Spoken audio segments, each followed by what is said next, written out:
Before we begin our investigation, a quick reminder. All information in this video is for educational purposes only and is not financial advice. Now, let's get into it. Recently, the Silver Institute, the most authoritative body in the industry, published its annual World Silver Survey. And buried deep inside that report, a staggering fact was confirmed. For the fifth year in a row, the world is consuming significantly more silver than all the mines on the planet are able to produce.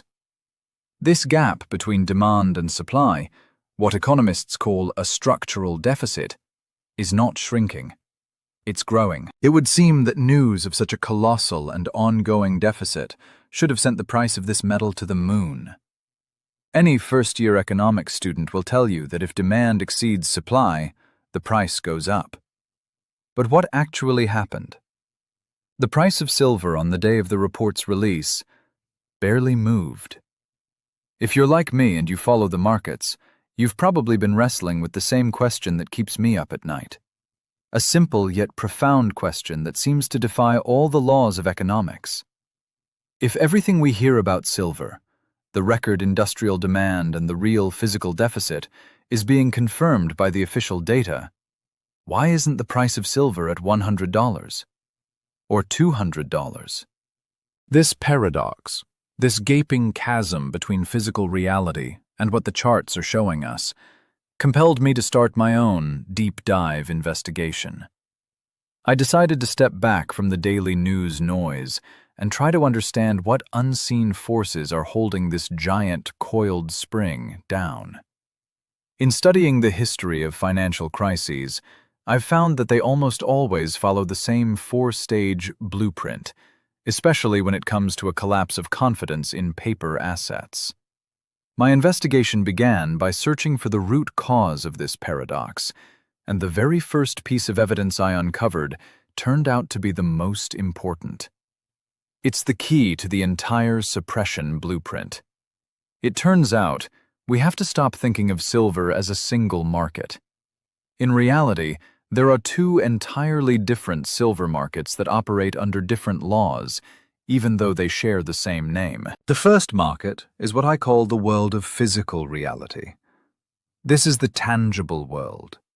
The world where you and I can go to a dealer and buy a real silver coin or bar, cold, heavy metal that you can hold in your hand. Here, the timeless, unbreakable laws of supply and demand reign supreme. When thousands of people decide to buy coins at the same time, as they did during the 2020 panic, dealers raise their premiums, the markup over the spot price. When their vault inventories run low, out-of-stock notices appear on websites, and multi-week delivery delays become the norm. This market doesn't lie. It is an honest mirror, reflecting the real-world scarcity. But there is a second market that exists in parallel. I call it the world of paper promises. This is an ephemeral, digital world that lives on the servers of the COMEX exchange in New York and in the London market. It is here, in this giant digital casino, that the price you see on the charts every second is born. And this is what is critically important to understand. They are not trading metal here. They are trading derivatives, futures contracts. Essentially, these are promises to deliver metal in the future. Imagine a coat check at a theater. They have only one coat, but they have issued 100 claim tickets for it. As long as all 100 people are just trading these tickets amongst themselves, buying and selling them to each other, the system works. But what happens if just two of them show up at the same time and demand the actual coat? The system collapses. The paper silver market is that coat check. The overwhelming majority of traders are speculators, just betting on the price going up or down. They never intend to take delivery of the real metal. They simply close their positions for a dollar profit or loss before the contract expires. And the entire system is built on this assumption. My investigation led me to a shocking but simple conclusion. The price that the entire world believes is the price of silver is actually the price of a ticket in that coat check. It is the price of a paper promise, not the metal itself. And once I understood that, the entire suppression blueprint became clear. If you can control the number of tickets you issue, you can control the price. You can create the illusion of an infinite supply of paper silver and hold the price at any level you desire, completely ignoring what's happening in the real, physical world, where the last coat has long since been claimed. So, if the price of silver is determined in the paper market, the central question of my investigation boiled down to this: how exactly is this illusion of infinite supply created? I began to study the structure of this market, and the very first weapon of suppression I discovered turned out to be the most powerful. I call it paper multiplication. On the surface, everything looks logical. There are exchanges, like the COMEX, where real bars of silver are stored, and there are futures contracts that are traded on these exchanges. One standard contract represents 5,000 ounces. In theory, the owner of a contract can demand delivery of those 5,000 ounces. But this is where the devil resides in the details. Analyzing the exchange data, I came across a shocking ratio. It turned out that the number of paper ounces traded in the form of contracts vastly exceeds the amount of real, physical silver that sits in the vaults and is available for delivery. This paper-to-physical ratio is the market's dirtiest secret. At certain times, according to independent analysts, it has reached 100 to 1, 250 to 1, and sometimes even 500 to 1. This means that for every single ounce of real silver in a vault, there could be up to 500 paper claims on that ounce. Our single coat in the coat check has been promised to 500 different people. How is this even possible? I discovered two key mechanisms. The first is rehypothecation. It's a complex word for a very simple and frightening idea. The same bar of silver can be used as collateral for multiple different transactions and contracts at the same time.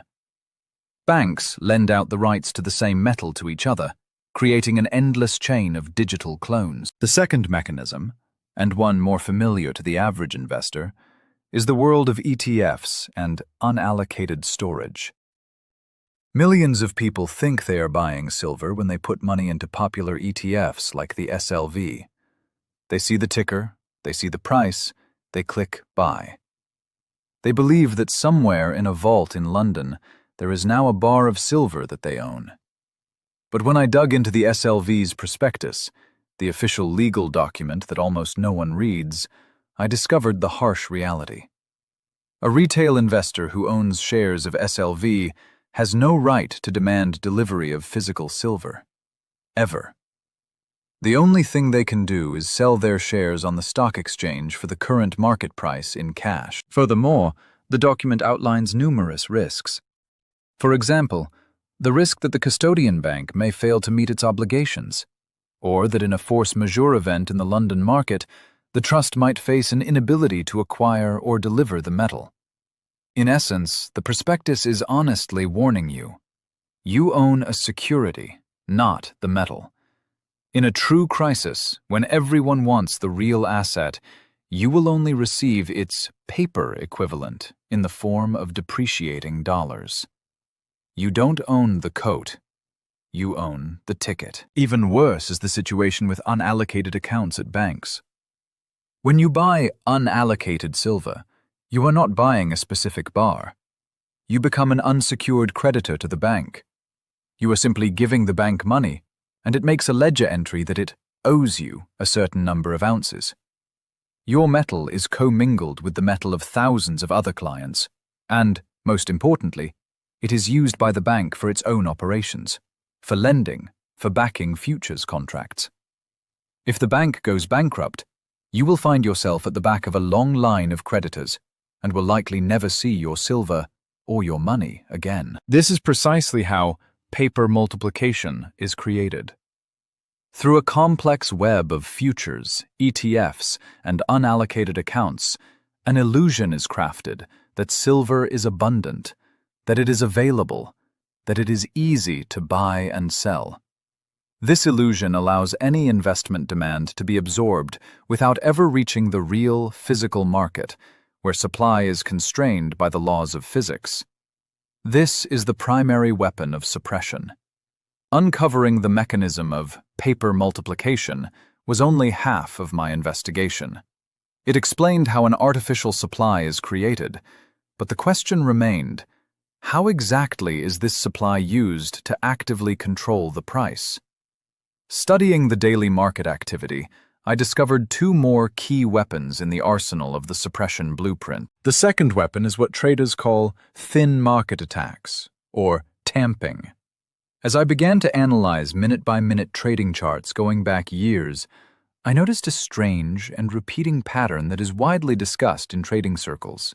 During the most thin, illiquid hours, usually in the early Asian morning when most traders in America and Europe are asleep, massive sell orders would suddenly hit the market. These anomalous waterfalls of selling have no apparent economic logic. No rational actor would sell a huge volume by crashing the price on themselves. Their purpose, as my analysis shows, is to artificially slam the price down, trigger the stop losses of smaller players, and prevent an upward trend from gaining momentum. And if these attacks are the brute force, then the third weapon, sentiment manipulation, is a subtle psychological operation. In the course of my investigation, I analyzed dozens of reports and public statements from analysts at the major investment banks over the past decade. And here, too, I discovered a startling pattern. During periods when silver's fundamentals were screaming for a price increase, these banks would often release bearish forecasts, cooling investor enthusiasm. But the most interesting discovery came when I cross-referenced these public statements with publicly available, yet complex to analyze, reports from the COMEX exchange on vault inventories. It turned out that during the very same periods when silver's weakness was being publicly proclaimed, the largest commercial banks, a category known as the commercials, were often net accumulators of the physical metal. It's a classic case of watch what we say, not what we do. Publicly, they create a narrative of weakness to keep the price low, while behind the scenes, they use that low price to accumulate more of the real physical asset. These three weapons, paper multiplication, overnight attacks, and sentiment manipulation, work in perfect synergy. They create an environment in which the price of one of the world's most in-demand resources can remain artificially suppressed for years, completely detached from fundamental reality. Having studied this mechanism, I understood that the price of silver is not the result of a free market. It is the result of a carefully managed construct. Having gathered this evidence and deciphered the suppression mechanism, I arrived at the central question of any detective story. Cui bono? Who benefits?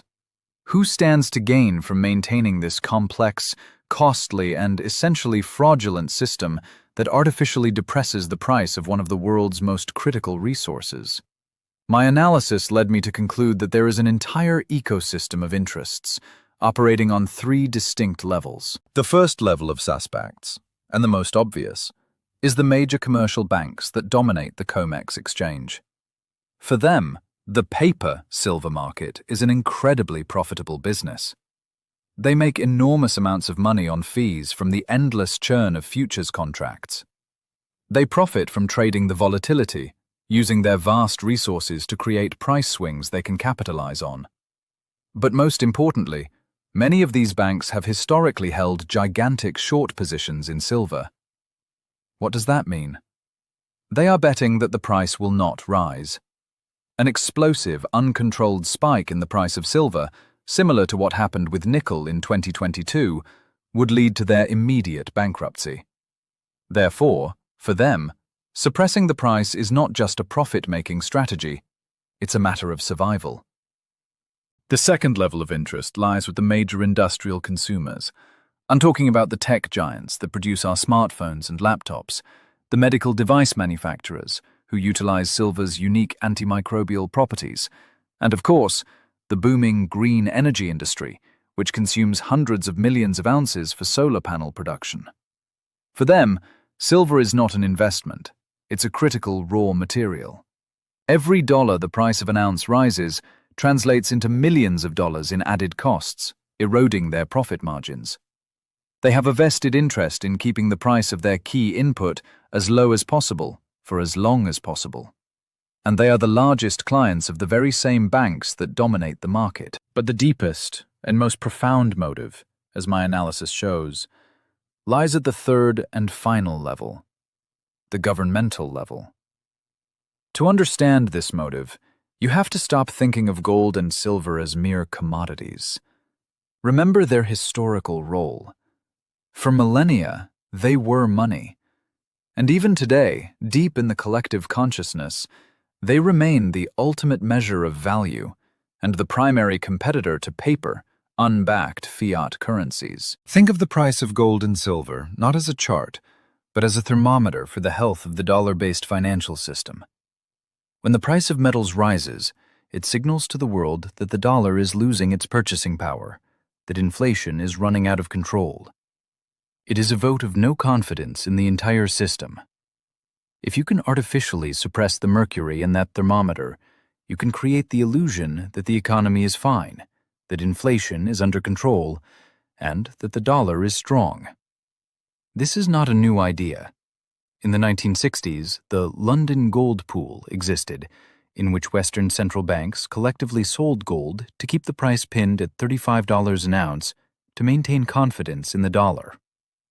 History shows that controlling the price of precious metals has always been a tool of state financial policy. It allows governments to continue borrowing and spending without causing a panic in the markets.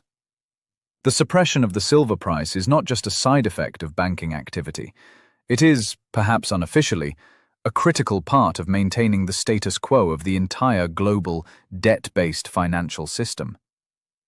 So, my investigation has shown that the price of silver is not the result of a free market, but of a carefully managed construct. But history teaches us one immutable law. No artificial control mechanism, no dam, can forever hold back the fundamental laws of supply and demand. Sooner or later, the dam breaks. The only question is what will be the final straw. Today, that dam is under unprecedented pressure. Physical demand from industry is growing exponentially, and, most importantly, it's inelastic. Solar panel or electric vehicle manufacturers will not stop buying silver if the price rises by 20% or even 100%. For them, it is a tiny fraction of their total cost. But without it, their entire production line grinds to a halt. This demand will continue to drain physical metal from the market, regardless of the price. Added to this is the growing investment demand. People all over the world are watching their paper currencies lose purchasing power and are seeking refuge in real, tangible assets. This demand accelerates the depletion of inventories. That is why the inventories in the COMEX and LBMA vaults are the most important indicator I am watching. This is, in effect, a countdown clock. Every bar that leaves those vaults is another crack in the dam. Sooner or later, a moment will come that I call the Hunt Brothers 2.0 moment. Let's return to their story from 1980. But look at it not as a story of failure, but as a dress rehearsal. The Hunt brothers proved one simple thing. If enough players demand physical delivery of the metal instead of paper cash, the system breaks. Their mistake was that they were alone against the entire system, and were using the system's own tools, leveraged futures. But now, imagine today's scenario. It's no longer two billionaires. It's a coalition of entire nations, like India and China, importing physical metal in record amounts. It's hundreds of corporations that need silver for their survival. It's millions of small investors around the world. What happens when this diverse group, without even conspiring, creates a demand for physical metal that the exchange simply cannot meet? That will be the break. It could be triggered by anything. A geopolitical crisis that disrupts supply chains, a banking crisis that causes a panic flight from paper assets, or simply the moment a large industrial player or a sovereign wealth fund tries to buy a few million ounces and discovers that it's just not available at the quoted price. At that moment, the exchange will face the same choice it had in 1980. They could change the rules again, halt trading, force settle all contracts for cash, declaring force majeure. In that case, the price of paper silver might even crash to zero, as it becomes a worthless promise. But the price of real, physical silver, available outside the exchange from dealers, will explode.